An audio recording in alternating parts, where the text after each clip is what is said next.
Hi, everyone. Welcome. Hello, Matthias. Hello, Nick.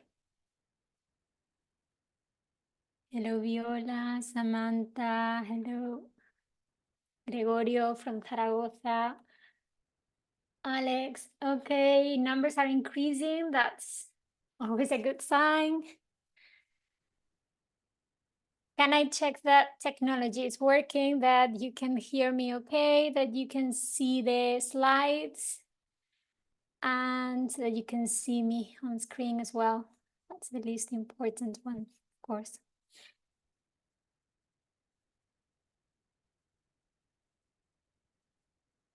Yes, great.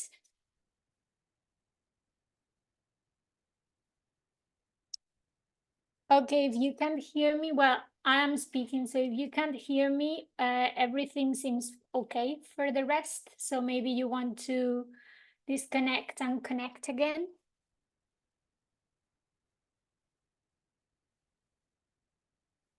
Of course, you can. If you can't hear me, you will not hear what I've just said. So if you can, if David, Mark, or Marta, who are helping in the chat box, if you can tell him to disconnect and connect again.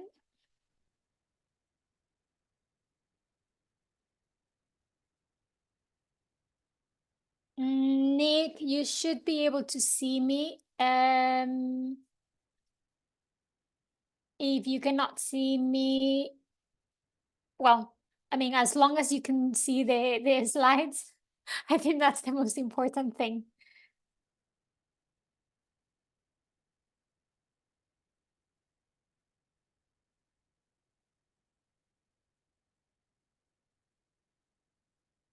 Okay, that's great.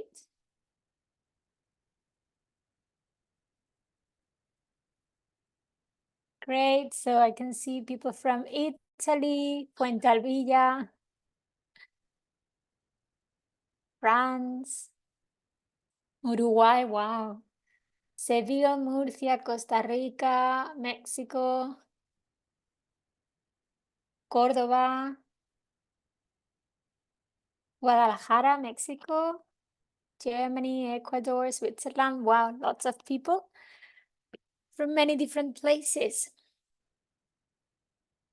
Morocco, Vitoria, Alcorcón, Sardinia in Italy, nice. France, Cuba, Huelva. Wow. Okay, fantastic. I'm going to start, okay, with a bit of housekeeping. Your microphone and camera are turned off automatically, okay? But I would like this session to be as interactive as possible. So please use the chat box function when you have a comment, when you want to share ideas. In the chat box, you will see the bottom of the chat box, you will see two, and then a drop-down menu.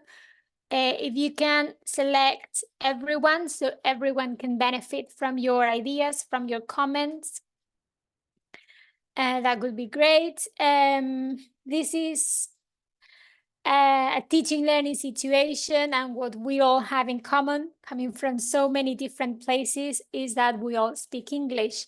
So please use English in the chat box, and don't worry, of course, about making mistakes. The important thing is communication. If you have specific questions, as there are so many of you, I recommend that you use the Q&A, so we can we don't miss them, and then we can refer to them at the end. Also, Mark, Marta, and David will be kindly answering your questions, and I will at the end of the session there will be 15 minutes also for me to go through your questions. The session will be recorded, and we will share the link with you in a follow-up email, which will be sent at the end of March. You know, we have a number of series. This week is for B2 First. B2 first for schools. Next week is for advanced, and then we will finish with C2 proficiency. So after the last session, we will send the follow-up email with the recording. So please bear with us. We will be, I will be mentioning different resources, different websites for you to check, and you will see that there are a lot of QR codes on the slides. My colleagues will also be kindly sharing them in the chat box, but if there is something that you missed, something that you weren't able to copy and paste, don't worry, because at the end of the session, there will be a QR code with a summary of all the links, or a list of all the links, actually. And as I said, this is a teaching learning situation, and we would love to continue learning and make the next sessions better. So there will be a survey at the end. Please take a few minutes to give us your feedback on today's session so we can take it on board for the coming ones. And I think, well, it's 6 minutes past 6, so I think we can start. We've got quite a lot to get through. So what are we going to look at today? We are going to start with a very brief overview of the B2 First for Schools exam. And we will also talk about recognition, because you had some questions about that. Then we will also offer an overview of the writing paper and the speaking paper, but it will be a brief one, because if you're preparing for the exam, I'm sure you know everything about the exam format, and what you really want to, what you are really looking for is tips or advice or recommendations that we can give you. As I said, throughout the session, I will be sharing resources, mentioning some ideas of websites, apps, platforms that you can you may find useful to prepare for the exam, and there will be also a link to the handout at the end, and there will be a Q&A at the end of the session. But I will also be including some of your questions, some of the questions you kindly shared with us when you registered on the slides. They were very useful. Thank you for sending them, because they helped me have an understanding of what you are looking for and how we can be most useful. And Nick, yes, it's the same handout. There is one handout for B2 First, and next week will be another handout for C1 Advanced, then another handout for C2 Proficiency.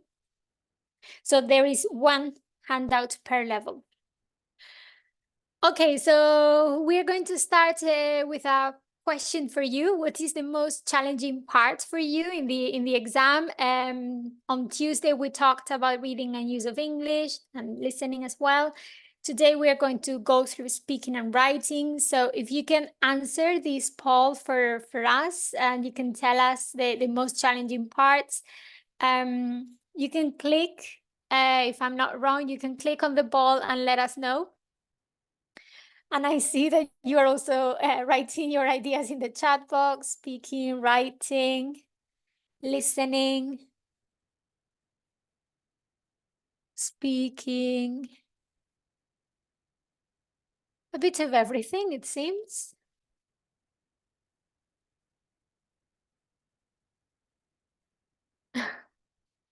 No, I haven't trimmed my hair, Paula.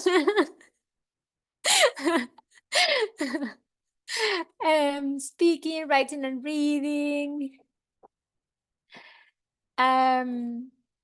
Reading and use of English. Okay, well, lots of answers. Writing, because of the organization of paragraphs, we will be talking about that. Grammar, listening, keyword formation. Listening is the easiest, okay, the whole exam. Okay, speaking because it makes me nervous. Okay, right.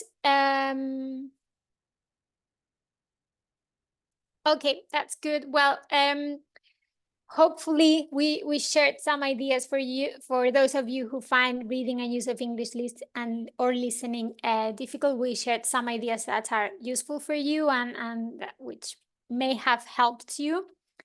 And today we will try to do the same for writing and speaking. In terms of the exam, it has there are 4 papers. There are 2 versions. I'm going to go through these very quickly because I already mentioned these last Tuesday. There are 2 versions: B2 First for school-aged students, and B2 First for maybe more adult students. And there are also 2 formats. You can decide to take your exam on paper or you can take it on computer. The recognition, the complexity, the level of the exam is exactly the same. Okay, so really the most important thing is that you feel comfortable when taking the exam. So that you choose the version that is better, taking into account your age, your maturity as well, and that you choose the format you also feel more comfortable with. So if you are used to doing or practicing for the exam using paper-based format, go for that. If you are familiar with the computer format, go for that one if you're happy with that.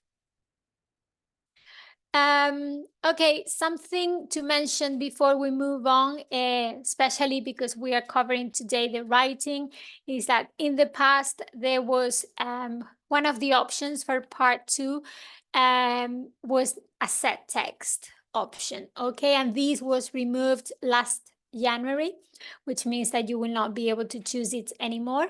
Anyway, it wasn't chosen by many people and maybe their performance wasn't the best either, so that's why we decided to remove it.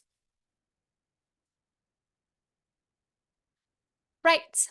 Okay, so let's start with the first of your questions. It had to do with recognition, and you were asking about what happens if you don't reach the pass mark, so to speak. Okay, so the question was about C1, but really I think it is also relevant for B2. That's why I have included it here, because we decided to remove Florella was the set text option of the writing paper. Okay, and was removed in January. So there is no set text option in the writing paper part 2. Okay, it was the option in which you had to write about a book that you had previously read. And what are you going to write about? We will go through the options, okay? But as I said, this set text option was removed, and it was when you talk about a specific book. Okay, so going back to recognition, let's see, we have B2 First or B2 First for schools, the target level of the exam, the objective level, if you want, is B2 of the Common European Framework of Reference.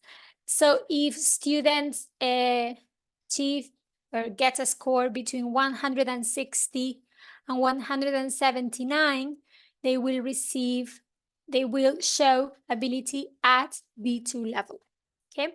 And they will receive either a grade C or a grade B certificate. Okay, here you can see first certificate in English, grade C, B2. Another option is that you do very, very well and that you achieve at least a score of 180 points. Okay, so in that case, you showed ability at C1 level. And what we are going to give you is a certificate, B2 First certificate, grade A, with the level C1. It is also possible that for whatever reason, you don't reach 160 and you remain below that score. So in that case, we are going to provide you with a certificate. In this case, the certificate will show that you have demonstrated ability at B1. Okay, so in terms of ability and recognition, in these three situations, we are going to provide you with a certificate because we are confident that you have shown B2 ability, B1 ability, or C1 ability. So we issue a certificate. In some cases, it may happen that a recognizing institution, a recognizing organization, your university, your school, a company, a ministry, for example, only accept a B2 First certificate as evidence of a B2 level, or a C1 Advanced certificate as evidence of having a C1 level ability, an ability at C1, or a B1 preliminary certificate as evidence of demonstrating B1 level. Okay, so for this reason, what is my recommendation? First of all, that you check the requirements of your university, of your school, before making the decision of which exam to sit. And also that you choose the exam you feel most comfortable with. So if you feel that and your teacher has told you that you are at B2, go for B2. Don't try maybe to go to C1, because the best thing really is that you feel comfortable with the exam, and that way you will be able to make the most of your abilities on exam day. As I say, we provide you with certificates in these three situations, but it's important that you check the requirements of the university, company, government that is going to accept that certificate before making the decision of registering for one of our exams. If you want to find out more about the recognizing organizations that accept our certificates, you can check our website. And here you can see that our exams enjoy a very wide recognition, and this is based on, the expertise that the institution has, the research that we carry out, and the experience. Okay, and in terms of the criteria that recognizing organizations use, they are independent. Okay, we can always share what we do, so the recognition increases and they accept B1, Council of Europe B1 as a B1 level, but then in the end they are independent, they make their own decisions, so there is only so much we can do. Okay, so moving on, we are going to focus now on the exam, the actual exam, and we are going to start with the writing paper, and we are going to start with a question for you. In the writing paper, should you use pen or pencil? So if you can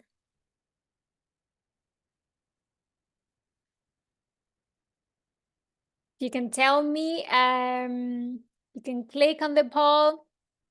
I see some answers already in the chat box. Pen, pencil, pen. There's a bit of a debate.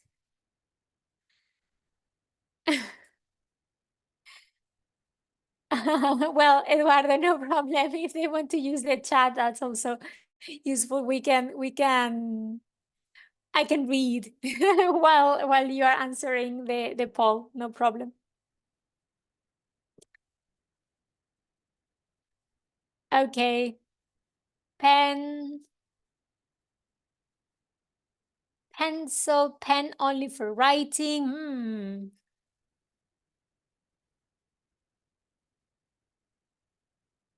Well, if it's computer-based, yeah, for sure you are going to use pen or pencil. You will be typing. Right, okay, so you need to write in pen, okay, for the writing paper. The rest of the exam, you will have to complete it in pencil, but for the writing paper, you will need to write in pen. Blue or black, if possible. Okay, so what do you have to write about? I'm referring back to the question posted in the chat box. So in part 1, you will have to write an essay. That's the compulsory task. And in part 2, you will have to write, or you will be given the option of writing an article maybe, or an email, letter, review, story for the school's version, or a report in the standard version. And remember that you will have to choose, there will be 3 options in part 2, and you will have to choose one. If you want to access more information about these, please scan the QR codes, which will take you to our website for further information. Okay, in one of your questions, you asked us to quickly go through the different writing options and the pros and cons of them when you have to choose one. So I'm going to give you 1 minute, okay, to read the screen and find a very brief description. Maria Melanie, you should be seeing, yes, my slides on my screen. You should be looking at key information for different text types. Sorry, not task type, text types.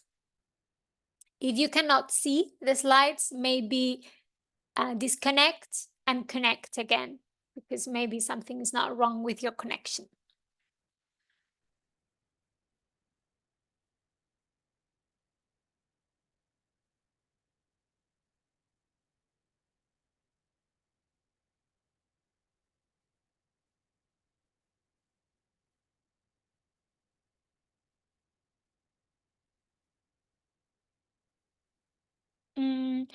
Can you, David, Mark, Marta, can you hear me? Can you see the slides? Do you see are there any issues? Hi, Victoria, I can hear you loud and clear. Okay, thanks, Mark. Perfect. Okay, so for me, it's difficult to make a recommendation. I think this is something very, very personal. What I really would recommend is that you make a conscious decision when you are going to choose the text type.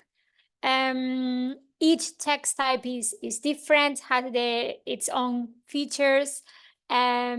So I think it's important that you understand what you are good at, your strengths, and also your weaknesses.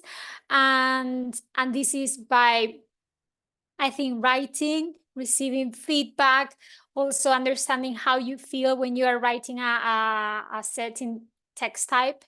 And then take that feedback and that information on board, and having it clear in your mind when you are making the decision on exam day.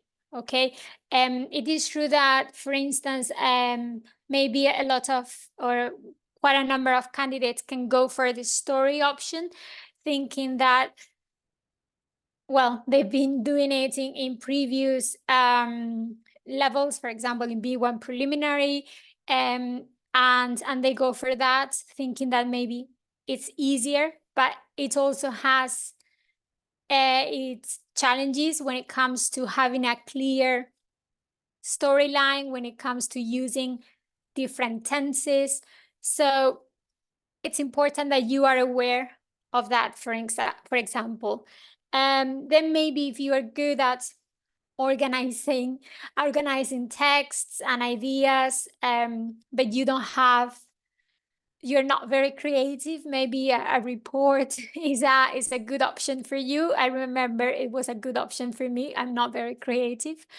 Then if you choose an email or a letter, make sure you know how to open, how to close, and how to finish the email, the letter. If you are going to write a review, make sure you can give a description, but you can also express your personal opinion. You can make a recommendation. And of course, if you are writing about a film, a holiday, a product, or a website, well, that you have the right vocabulary to do that.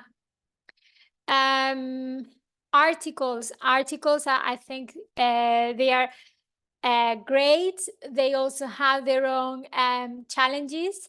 You need to try and use catchy language, attractive language to engage the reader. So it is also something that maybe, you need to take into account.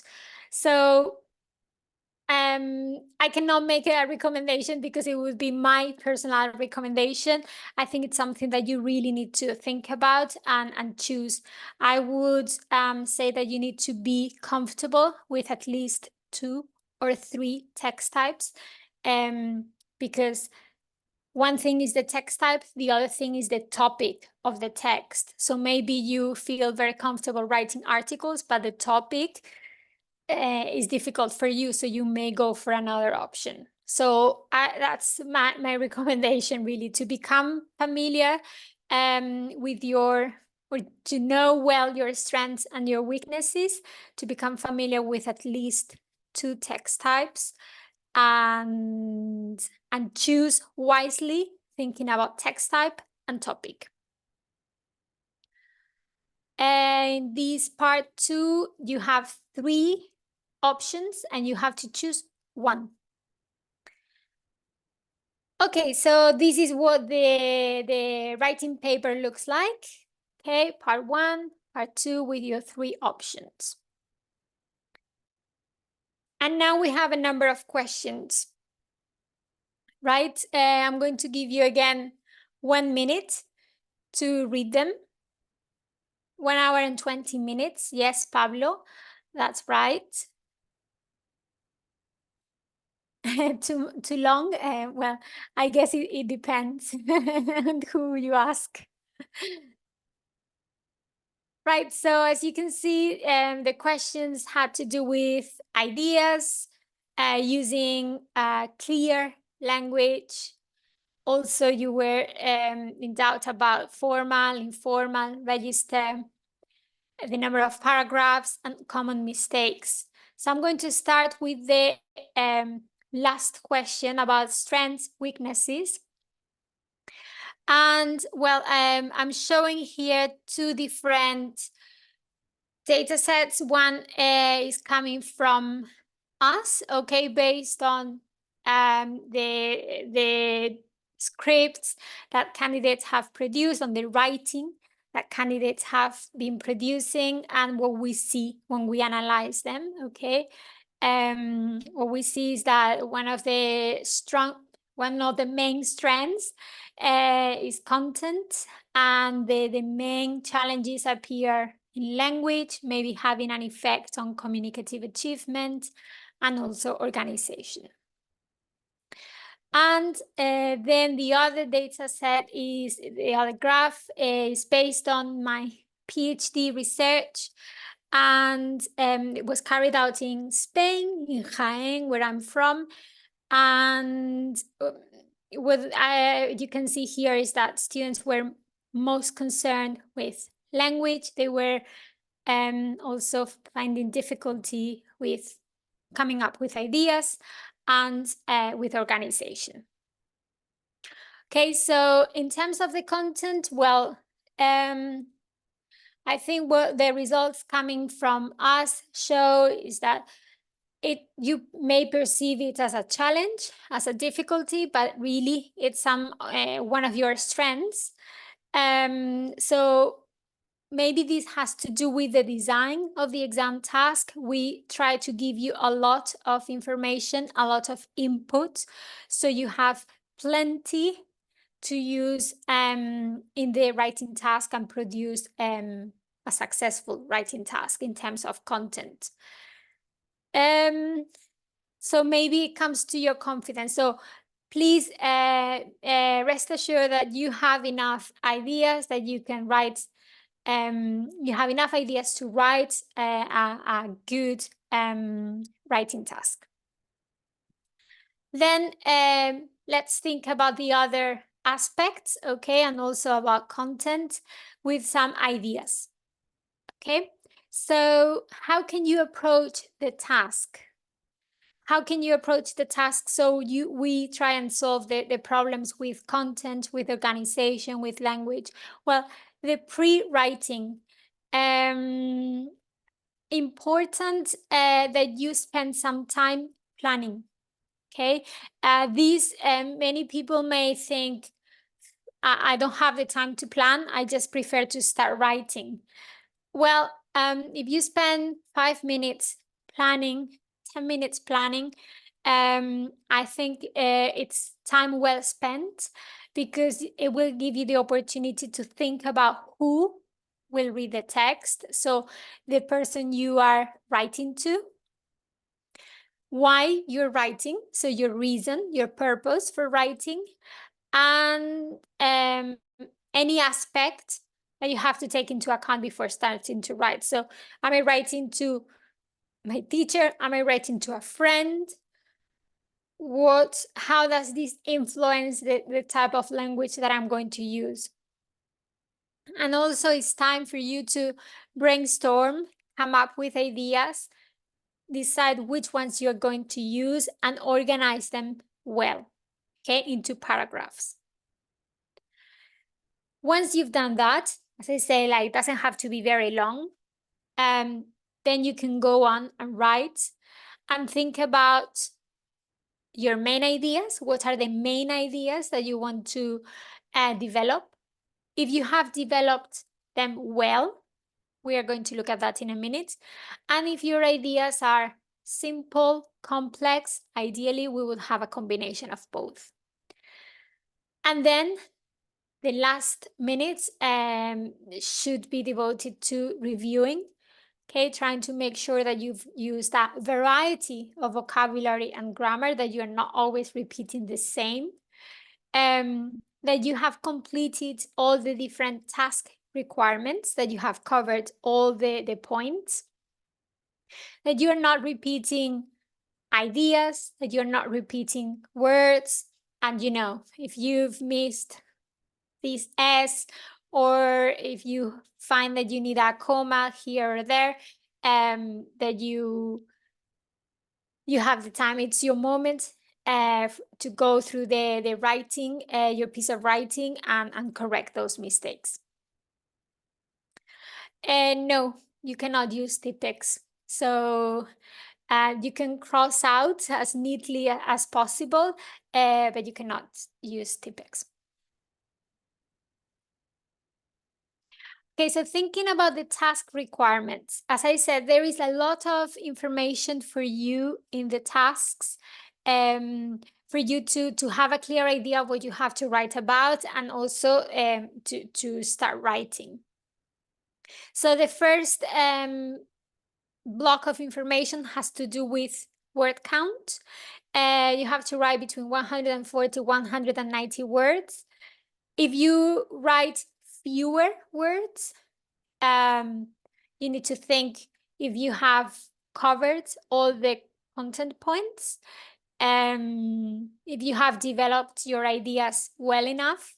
If you write more than 190 words, maybe you have to think about whether you have repeated information, maybe if you are being a bit redundant, if you are including information that is not relevant. Okay, so we're going to correct everything. Okay, we're not going to cross out anything. So we don't penalize, okay? But there are implications for writing fewer or more words. The second block of information, it gives you a general overview of the communicative situation, gives you a reason to write, and also a target reader, okay, who is going to read the text. Then the third block of information is asking you a question, and the fourth block is giving you 2 of the 3 content points that you need to include.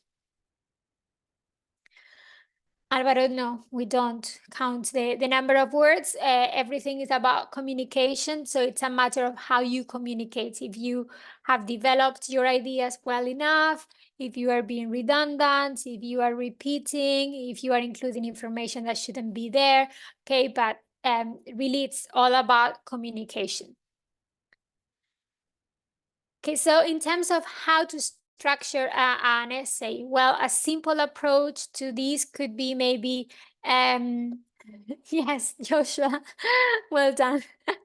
Maybe you can have an introduction, a conclusion, and then you can have the main body with maybe 3 paragraphs if you want. In the paragraph, you can have the first sentence presenting the main idea. That would be the topic sentence. And then you develop this idea by explaining it further and maybe giving an example or giving more detail. Okay, so this is I think, a very simple approach. There is no, this is not like a rule that you have to follow. It's also about common sense and how you structure your piece of writing, but it is an easy way maybe of structuring essays. No, don't write the number of words, Fatima, Susana, that's not necessary. Yes, and the recording will be available to watch later, but you will have to wait until March. Going back to the slides and the ideas, okay? At B2, you don't need to use complex ideas. This is if you are aiming for a high B2 or a C1, but I thought it would be interesting to understand what we mean by complex and straightforward ideas. And here you can see what we mean, okay? The straightforward ideas, they are simple, okay? And complex ideas, there is more behind them, okay? Doesn't mean that the language is necessarily complex, it's just the idea behind it. If you want to refer to this in a bit more detail, please scan the QR code and access this later. Okay, so for you to have a better idea. And then another aspect that you mentioned in your question was about the use of formal and informal language. Okay. At B2, we expect you to be able to distinguish between different register, between formal and informal. Consistency will be more for C levels, but it's important that you are aware that this is something relevant and that you try and use formal or informal language as appropriate. So I'm going to ask you to look at these situations and tell me if you think they are formal or informal.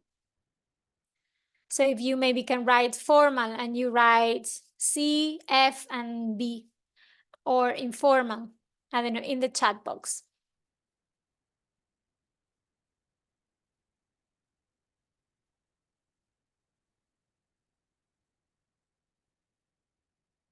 Okay, formal, Amelia, AC. A is formal. Pauline, you will receive a link in a follow-up email to watch the webinar. A and B formal from Fatima, Susana. ABC formal, DEF informal from Marcos. Well done, Marcos. Very good. And Arang. Okay, so lots of people got it right. Well done. Oops, sorry. Coming back. Yes, indeed. Okay, so if you are asking a former lecturer or teacher for a reference to apply for a job, that's formal without a doubt. Explain your opinion to your teacher. Of course, this is not as formal as the other situation, but it is also, you are expected to use, you are not expected to use informal language for sure. Requesting a refund is something we would do formally. And then, of course, social media, an email to a friend, inviting your friend for a visit, then it is, of course, more informal situations. Well done. A bit more on this. We've got A and B, two different sentences. Can you tell me which one is formal, plus, or which one is informal, the minus? Okay, B plus, okay. B plus, yes, B is formal, B is formal. A informal, yes, well done. Well done. Thank you for being so quick in answering. That's great. Okay, we've got 4 more. The software is essential for my work. I really need the software for my work. A is formal. B is informal. Okay, yeah. Awesome, well done. And the last one. That's why I want my money back. For the reasons above, I am requesting a full refund. B is formal. B is formal. Someone asked, adding that there is a contraction in A. So, okay, yeah. Yes, well done, everyone.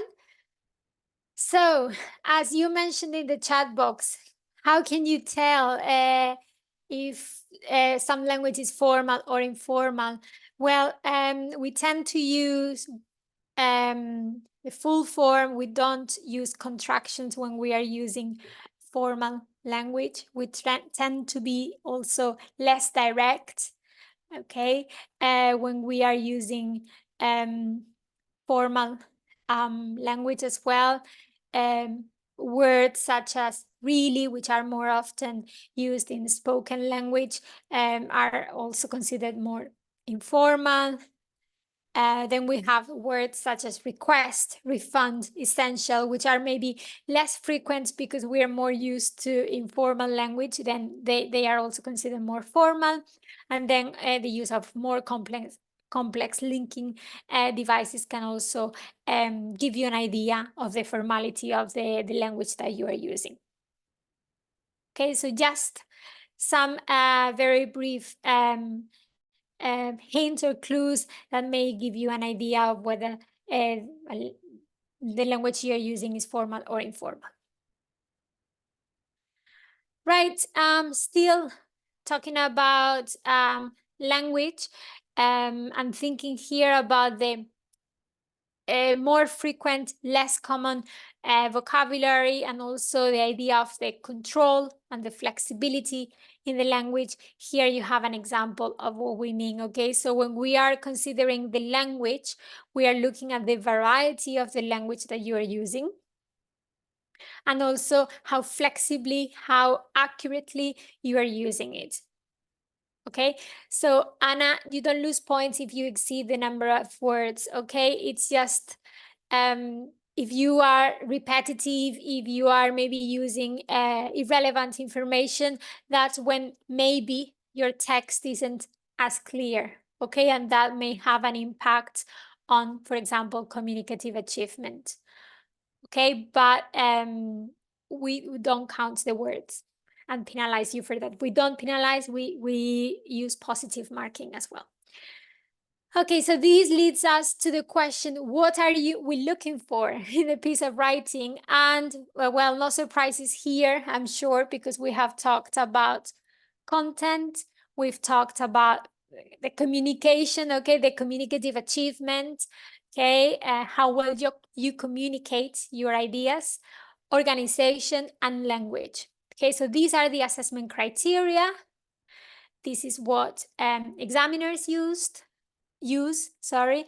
And if you want to access it, please scan this QR code. Okay, they are assessment criteria. They can also be called rubrics. Okay, the rubric. So this is for you to have an idea of what we are looking for, as you said here. Of course, bear in mind that the terminology is very specific. Okay, because this is for examiners.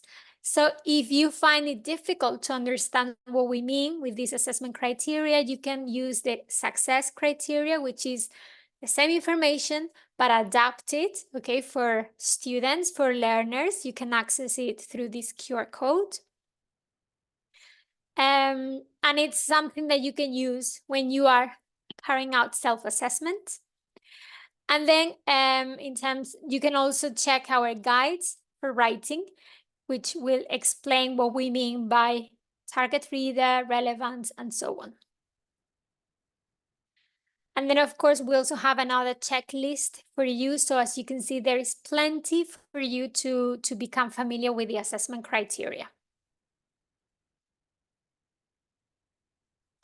If you want practice and you want to have feedback, use Write and Improve. It is an online tool. It is free. So you can register and then you can type in your answers and get instant feedback. Okay, there are different levels: beginner, intermediate, advanced. So you can select the level, the tasks, and it will give you feedback in terms of content and also at word, phrase, and sentence level.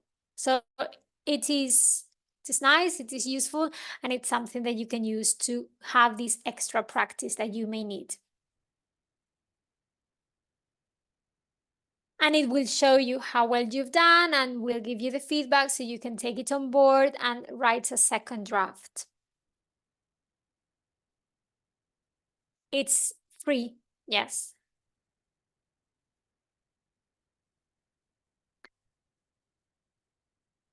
Okay, and ways to work on grammar and memorize it. Well, you can use our in-use material, grammar in use, vocabulary in use.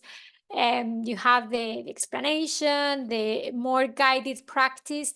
And then once you have gone through this guided practice, then what I recommend is that you go on and use it in your writing, in your pieces of writing, when you are speaking. So the best way, because the best way to memorize something is by using it. Okay, so use it in context and become it part, make it part of your repertoire if you want.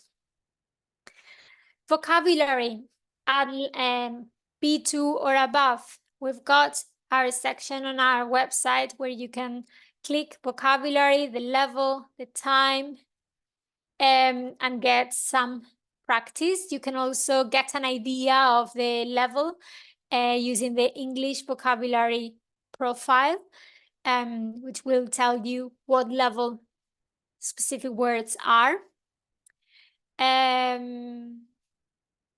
This is all free as well. You can also use English vocabulary in use. This is paid for. Okay, so again, with some theory, some guided practice, with a key. The good thing about this is that you know that this is at the right level, which is something that you've mentioned. It's not always easy.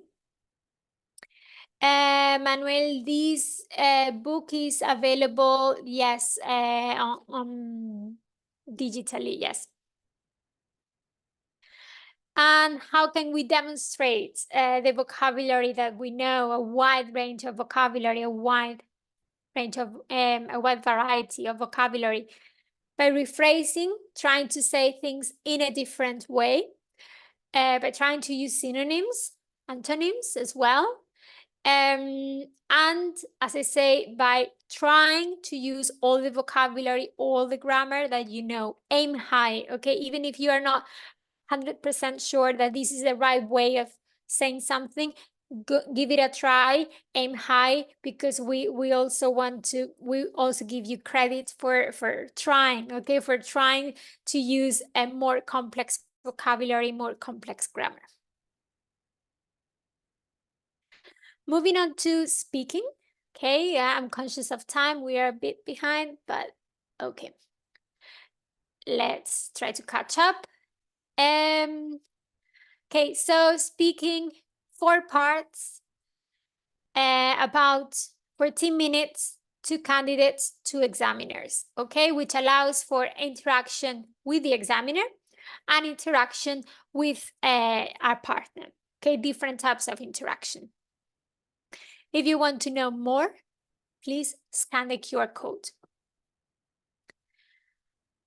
What do we need to bear in mind? That in the speaking exam, what we want is that you show your ability to communicate at B2 level. What does this mean? Well, it means that you can use a variety, again, of grammar and vocabulary, that you can use some complex structures, and that the language that you're using is appropriate.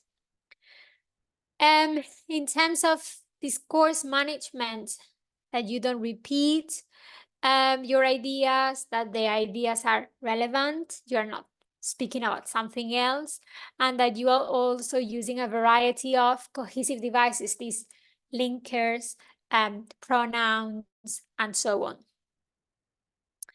Can I give an example of a complex grammar structure? Maybe we will look at this in a moment, right? But maybe using modal verbs, conditionals, things like that that are a bit more advanced.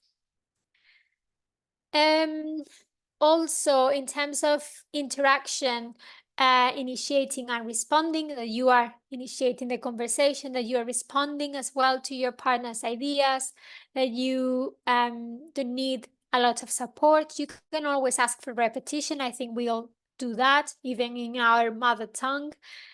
Sometimes we then catch something and we need to ask for repetition. That's okay. That's not a problem. The only thing is that if it happens again and again, maybe it shows that you can't understand. And also that you negotiate, okay? So you try to reach an agreement. And then in terms of pronunciation, your intonation, the stress in the words, and that you are intelligible. Okay, we are not looking for native accents. What we are looking for is that you can communicate, that people can understand you. And that you can manage your discourse. This has to do with the use of linking words, of how you structure what you are saying, that you don't end up repeating ideas, and what I said, like you don't go off topic. And also your interaction, the bubbles, the orange bubbles. Maria, I will talk about this in a moment, okay? But examiners are well trained to give candidates an equivalent opportunity to speak, okay? So I will talk about that in a minute. Use all the opportunities that you are given to speak in the test. Okay, so when you are asked a question, make the most of your time and extend your responses when possible and when appropriate. Okay, it is true that in some parts of the exam we want you to be brief. In other parts of the exams we give you the opportunity to speak for longer, so it's also important that you are familiar with that. How can you extend your responses? This is something that maybe you feel you are not very confident about this. First, express views on a more general level. Remember that there is no right or wrong answer. Try to add a reason, an example, the same recommendation we made for writing, right? Try to develop your ideas by using reasons and examples, and then refer to your partner's ideas if appropriate. Okay, so if your partner has mentioned something, maybe you can refer to it and extend it a bit more. And listen to your partner when it is their turn to speak. Okay, sometimes we can see, or I could see my students when we were doing this type of activity, that when it was the other person's turn to speak, one of the candidates was just thinking of what they were going to say next, and then you lose the opportunity of listening to what they are saying and then refer back to it. So really listen to your partner. And how can you interact with your partner? Use eye contact, make eye contact. Okay, face each other. When you are in part 3, don't face the examiner. Face each other, look at each other, and make that connection, because I think that will make the conversation flow nicely.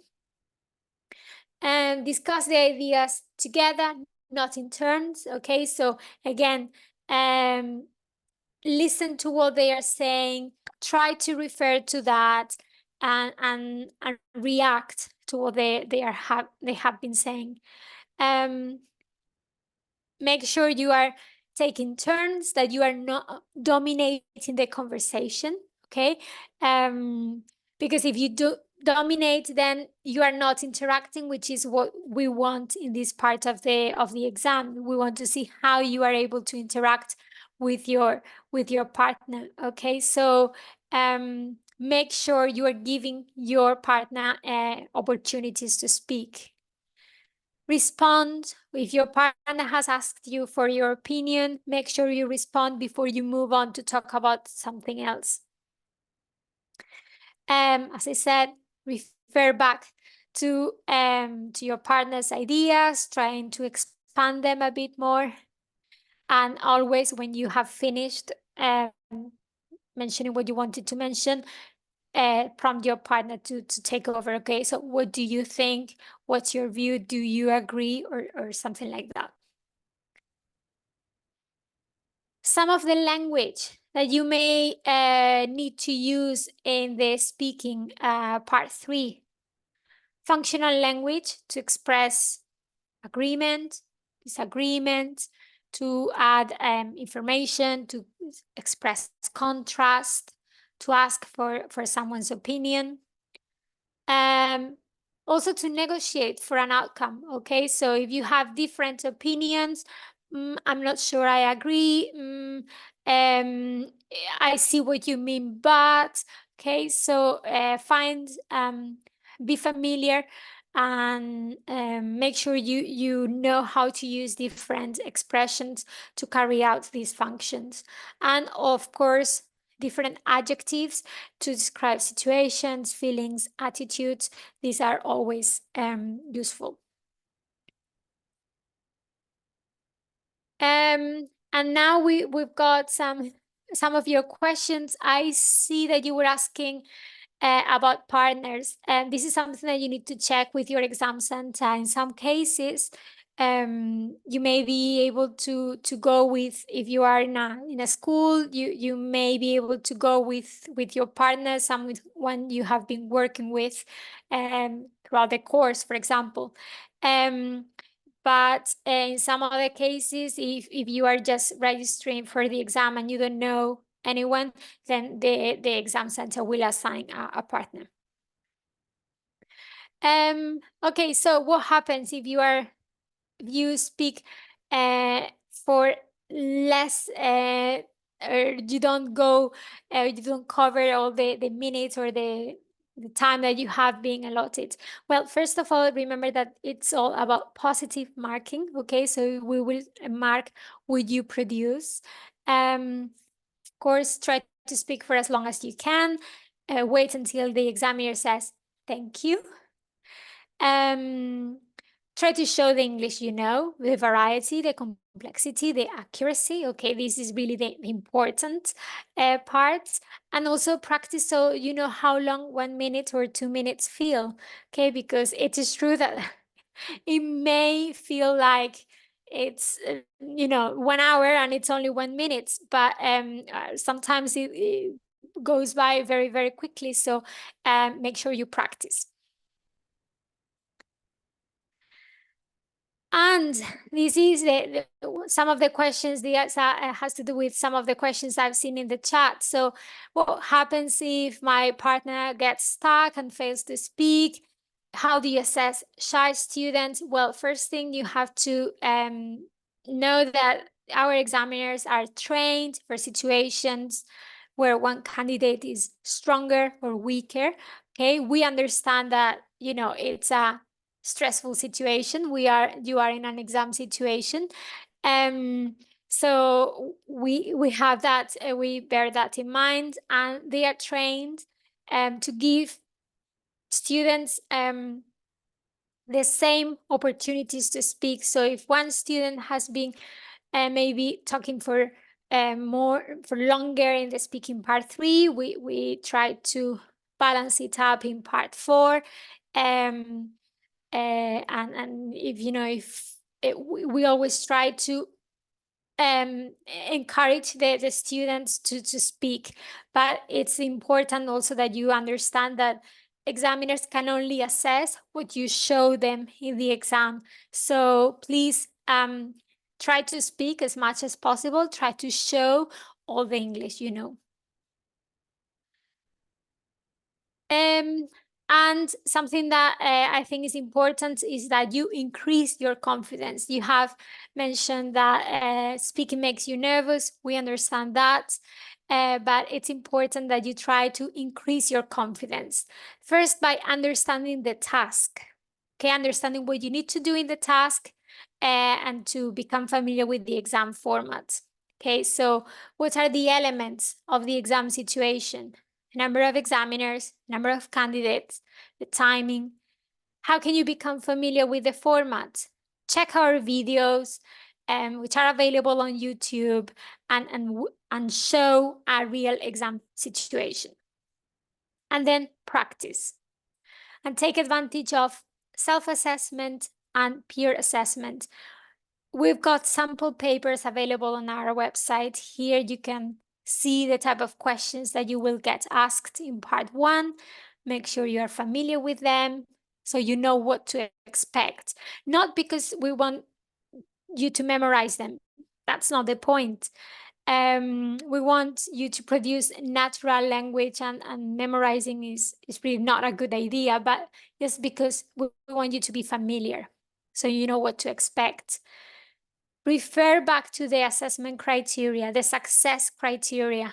Okay, so you can tell your partner or how well they did, and if you can give them feedback. And as I say, practice as much as possible. Record yourself and assess your performance so you become aware of your strengths and your weaknesses. You don't need to use only exam material. Go online and check all the resources that we've got available, and just like find different situations in which you can practice how to agree or disagree, how to take the floor, how to think about expressions to buy time, okay, to give you time to think, to practice modal verbs, to justify your answers, and so on. Become familiar with the exam tasks. Try to increase your creativity by covering the options, thinking about what you already know, how you can relate topics to your experience, giving your opinion. And then, of course, you've got your teacher, you've got your partners, your classmates. Make sure you get their feedback as well. And refer back to the videos and the examiner comments available with the videos, so you can see what a good performance looks like, and also to get ideas how to improve. Understand the context. We know it's high stakes. It's a very important situation for you. The examiners know this. Everyone is aware. Just become familiar with the context, okay? Make sure you know well the time the exam is, where you need to go. Remember that there will be a person who will lead you to the speaking room, to this exam room, sorry. There will be 2 speaking examiners in the room. You will have your mark sheets, and then all the routine and all the formats of the exam. For that, make sure you are familiar with the information for candidates booklets, which are available on our website. Check with your teacher, check with the exam center, and also try to control your feelings. Find a routine, okay? Something that I always did for my speaking exams was to read aloud before. So I got into the way of articulating English sounds. So that for me worked very well. I woke up, I didn't wake up very, very early. I wanted to be fresh, but that's something that I did. And I found that it really helped me to, become more confident, become more relaxed. And remember that you are ready, okay, that you've worked a lot, that you're familiar with the exam situation, and that you are ready for it. And I'm conscious of time. I want to leave some time for your questions. So I'm just going to finish with some additional resources. I'm going to go through them very quickly. Okay, the guides for writing, the section on our website with all the resources you may need. Test and train in case you want to give it a try. It's our learning tool that gives you practice for the exam, authentic practice. Grammar use, if you want to make sure that the grammar, the vocabulary that you are practicing is at the right level. Okay. Sorry, test and train and the in-use products are not free, okay? They are paid for. Then we also have a special section if you have special requirements, okay? If you have visual, hearing, speaking difficulties, learning difficulties, we've got a section for you. Check with your exam center. There is a lot that we can offer in terms of adaptations. Make sure you are familiar with this. There was also a question about how long you need to prepare for the exam. I'm going to go again through this very quickly. You can see there is a range, and basically it depends on your situation. Okay, how intense, let's say, your preparation is, how long you can practice at home, and if you are in a English speaking country, if you are in your home country, all these factors have a lot to do. For specific questions about the exam, whether you can go to the toilet, whether you can drink water, please check the information for candidates. Everything is in there. Basically, you can drink water, you can have a clear plastic bottle of water on your desk, and you can go to the toilet during breaks, if it's a must, during papers, except for listening, in which it would be an emergency, really. You also had questions about mixing American and British English. You can use either American or British English. Try to be consistent. Common mistakes, I think, is using the exact words used in the question paper, try to rephrase, and also memorizing long answers. Okay, don't memorize answers. That's not the point of the exam. Make sure you are familiar with the exam, but don't memorize. And that's all from me. Okay, this is the next sessions. Here you can download the QR code, and I'm going to go straight to the questions while you answer the satisfaction survey.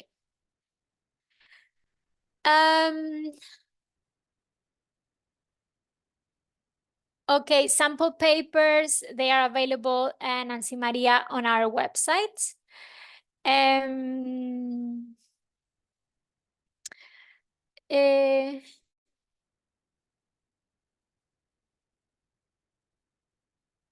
About text types that I recommend, Maria Grazia. I don't want to make a recommendation because it would be my personal recommendation, which I don't think is useful for anyone, because it's based on my personal strengths and weaknesses. So what I would recommend is that you are familiar with the text types, and that you also pay attention to the feedback that you receive from your teacher, because that's very valuable to understand what you are stronger and weaker at. About the grammar required in the writing, check the guides for writing, check the handbooks for teachers. That will give you an idea of the type of grammar structures that we are expecting at B2.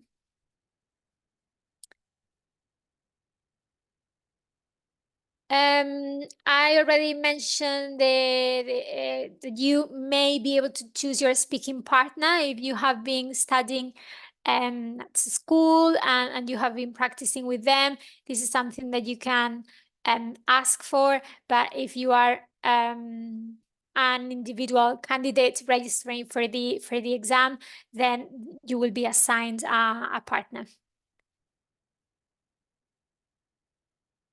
Set phrases for speaking part 3. I think I have shared some phrases, so hopefully that has been useful. Some expressions that you may find useful. Nick, about the number of weeks to start preparing, I think. Well, it depends on your level. It depends on how long you have to prepare, and in terms of how long you can devote to preparing. I would say at least a year, maybe, if you want to learn English and your goal is not only to become familiar with the exam.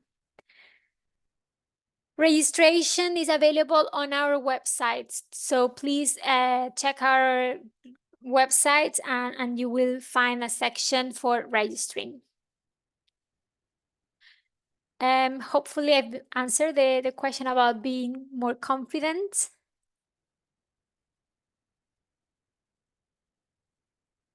The duration of the exam, I think I showed it, is 3 hours 29 minutes approx.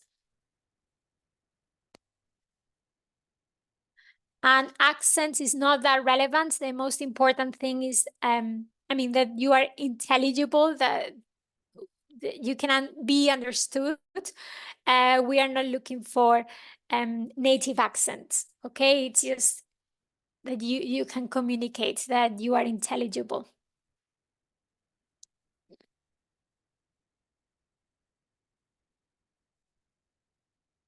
Julian, the time of the exam, the computer-based format is the same, right? So this is something that you can check on our website if you are in doubt. But it is the format of the exam is the same, basically.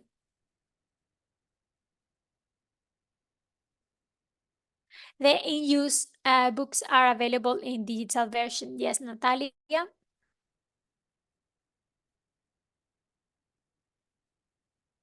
I think in the computer-based, you are giving some paper to write down your ideas. But maybe, David, you can confirm that.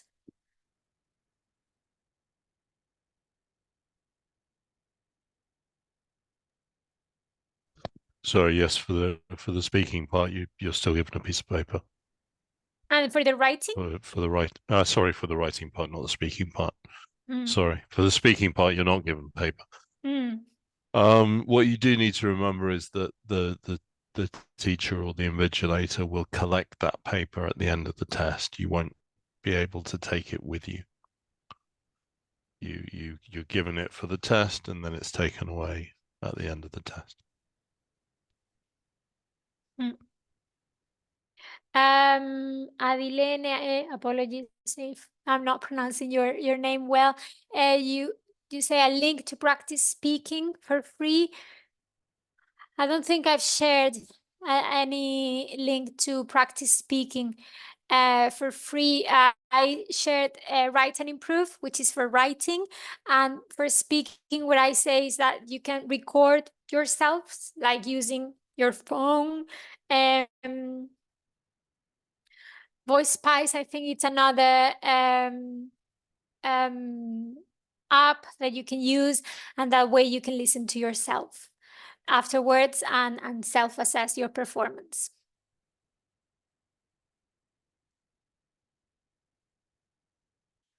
And well, it's past the time, okay? It's 17 minutes past 7, so I think we can finish here. Thank you so much for joining us. Thank you so much for staying until the end. Thank you for being so interactive in the chat box. I hope you do very, very well if you are taking the B2 first exam. All the best, and well, get in touch if you need anything. Thank you so much. Bye.